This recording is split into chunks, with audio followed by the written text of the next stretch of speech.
여러분 안녕하십니까? 여수 MBC 뉴스투데이입니다.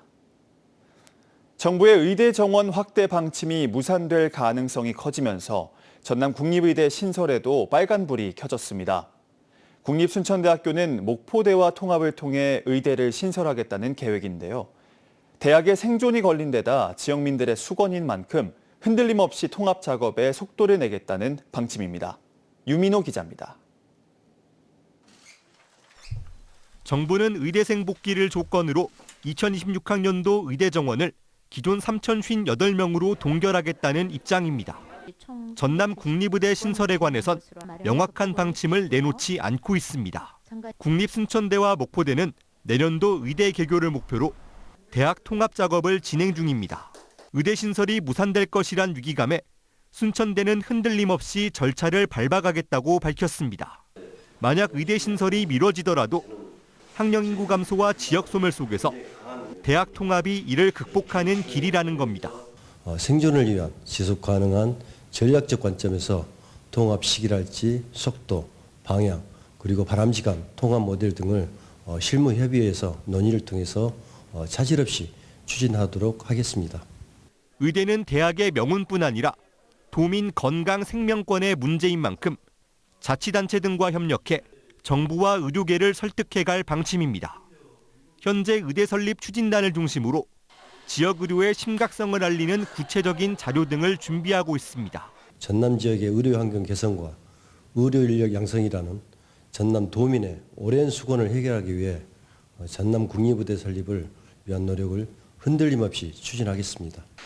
또 통합과 별개로 글로컬 대학 30사업을 차질 없이 시행하는 등 대학 자체 경쟁력을 강화하는 데도 힘쓰겠다고 밝혔습니다. MBC 뉴스 유민호입니다. 초과 근무 수당을 부당하게 수령한 혐의로 여수시 공무원들이 경찰 수사를 받고 있습니다. 여수경찰서는 공전자 기록 위작 등 혐의로 여수시 공무원 16명이 고발돼 정확한 경위를 조사하고 있습니다. 해당 공무원들은 지난 2022년 자체감사에서 근무 시간을 허위로 입력해 수차례 수당을 챙긴 사실이 적발됐습니다. 여수광양 항만공사가 크루즈선 유치 확대로 지역경제 활성화에 힘쓰고 있습니다. 항만공사는 올해 국제 크루즈선을 8차례 유치했으며 이는 지난해 대비 2배 늘어난 실적입니다. 항만공사는 다음 달 7일부터 미국 마이애미에서 열리는 국제 크루즈 행사에 참가해 홍보와 기업 상담에 나설 예정입니다. 목포 임성리와 보성을 잇는 철도가 20여 년이 넘는 기다림 끝에 개통을 앞두고 있습니다.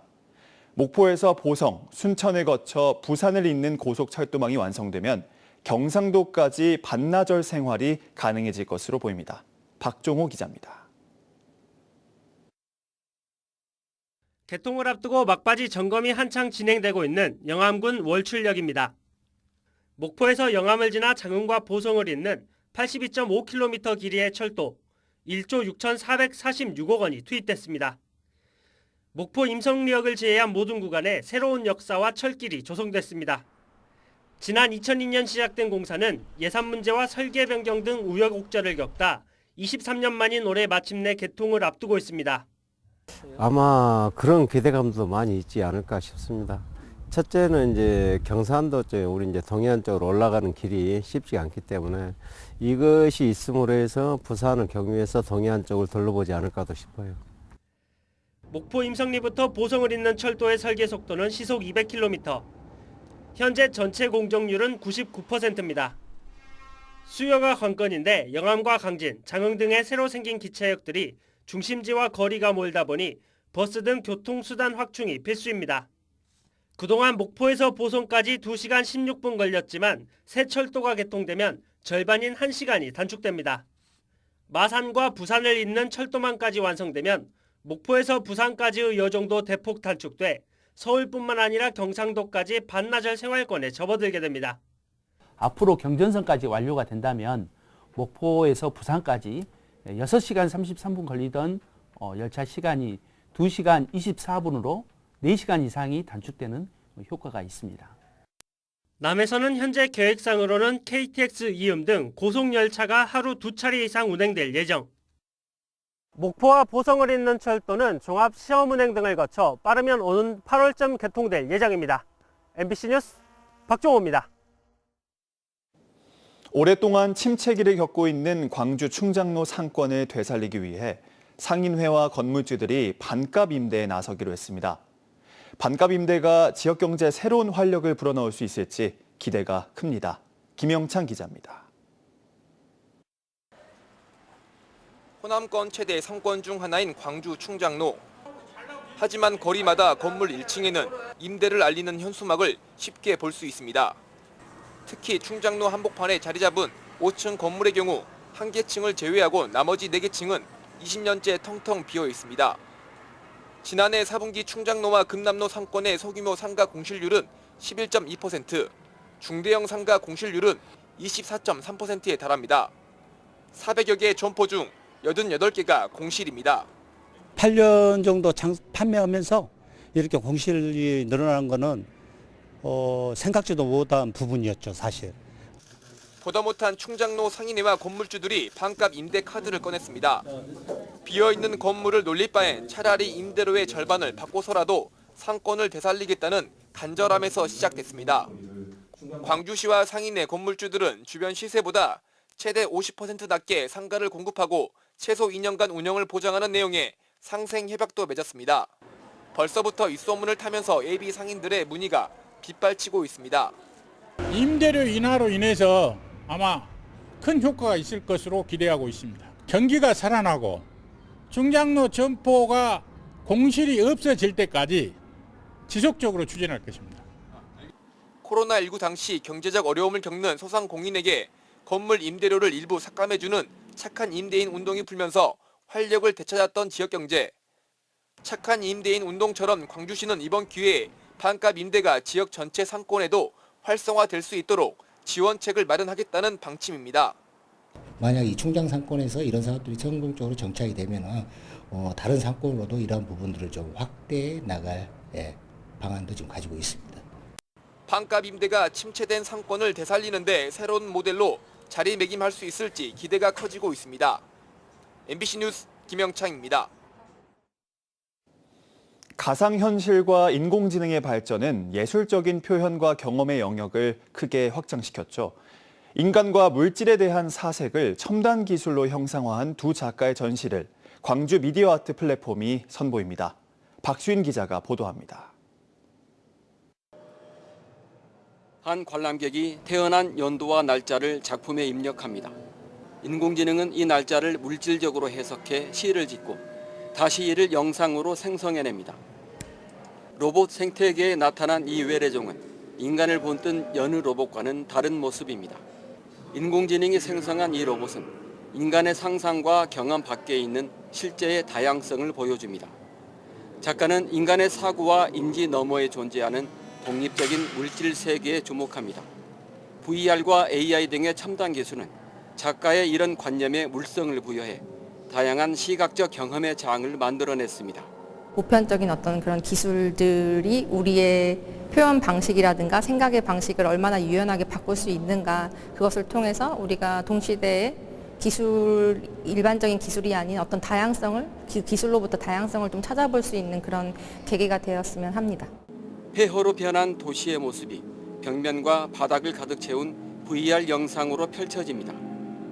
인간이 파괴해버린 인류세 이후의 지구에서 관객은 재건의 단서들을 게임을 통해 획득하며 새로운 생명과 공존의 서사를 완성합니다.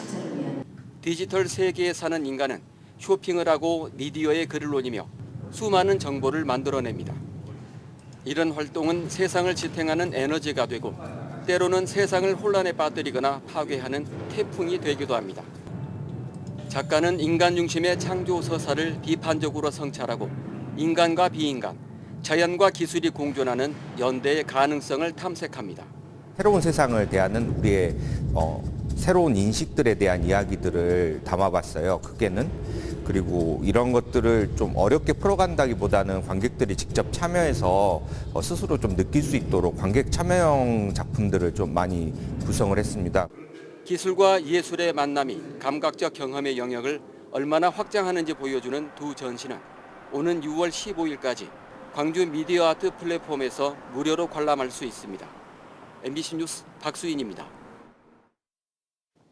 순천 청암대학교가 전남권에서 유일하게 보건의료 정보관리 교육기관 공인인증을 획득했습니다. 이번 인증은 청암대 보건의료 행정학과가 5개 영역 평가를 모두 충족한 것으로 전반적인 교육 품질의 우수성을 인정받았습니다. 해당 인증을 받은 대학 졸업생은 보건의료 정보관리사 국가시험에 응시할 수 있는 자격이 부여됩니다. 유소년 축구팀 순천FC U15가 전국대회 출전권을 따냈습니다. 순천FC는 지난 14일 벌교에서 열린 전국소년체육대회 전남 대표 선발전 최종전에서 장흥FC를 2대0으로 이겼습니다. 이번 전국소년체육대회는 오는 5월 경남 김해에서 열리며 각 시도 유소년 축구팀이 모여 전국 최강자를 가리는 무대입니다. 광주와 전남, 전북 3개 시도가 호남권 메가시티 경제동맹 실무협의회를 열었습니다. 지난해 9월에 이어 지난 14일 국립아시아문화전당에서 열린 이 회의에서는 수도권 1극 체제에 대응하는 행정통합 동향을 공유하고 경제동맹 공동선언 사항을 이행할 방안이 논의됐습니다. 특히 서해안 철도, 문화공연 교류, 2036년 하계올림픽 유치 추진, 광주 방문회 등 새로운 과제에 협력하는 방법도 검토했습니다. 전라남도 선거관리위원회는 4.2 재보궐선거 후보 등록을 마감한 결과 4개 선거구에서 총 8명이 등록해 평균 2대1의 경쟁률을 기록했다고 밝혔습니다. 이번 선거에 참여 여부와 관계없이 전국 통일기호 부여 대상 정당은 4개 정당으로 더불어민주당 1번, 국민의힘 2번, 조국혁신당 3번, 개혁신당 4번입니다.